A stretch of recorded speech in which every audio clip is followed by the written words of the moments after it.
Standing on their hind legs, dancing to music and spraying water, these elephants are the life of the party for tourists visiting Ayutthaya in Thailand.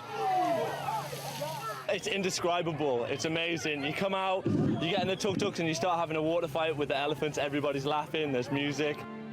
But many of these animals are kept in deplorable conditions, chained and mistreated.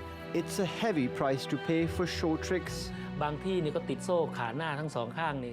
The front legs of elephants are shackled with chains no longer than half a meter, so they can only move hind legs.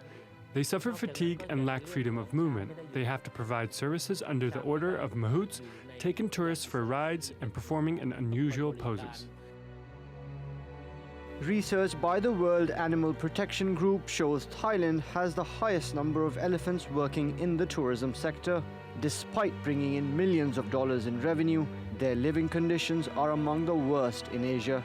And researchers rated only 8 venues that house elephants in the country as good, while 114 were rated poor. The use of elephants in entertainment became popular in the 1990s after the government banned logging, putting many elephants out of work. That's worsened their plight. And activists say people should close their wallets at venues that don't spend enough time and money on the well-being of these animals.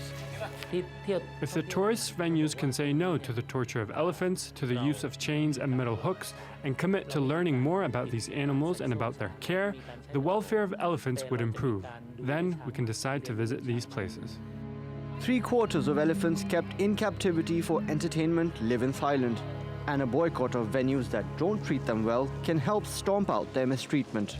Mobin Nasir, TRT World. Well, earlier we spoke to John Roberts. He's an animal rights activist. Here's what he had to say about the plight of elephants in Thailand.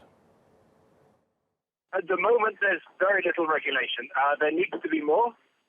We, as a group called the Asian Captive Elephant Working Group, which includes some of the government people and other elephant people, are working hard to get some more regulation. But at the moment, really, there's zero regulation.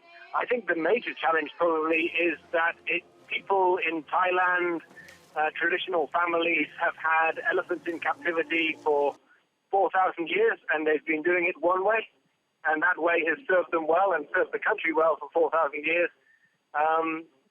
Tourism has been around as probably the major source of income since maybe 1989, but certainly since the mid-90s, and they've been doing it that way, and they're not.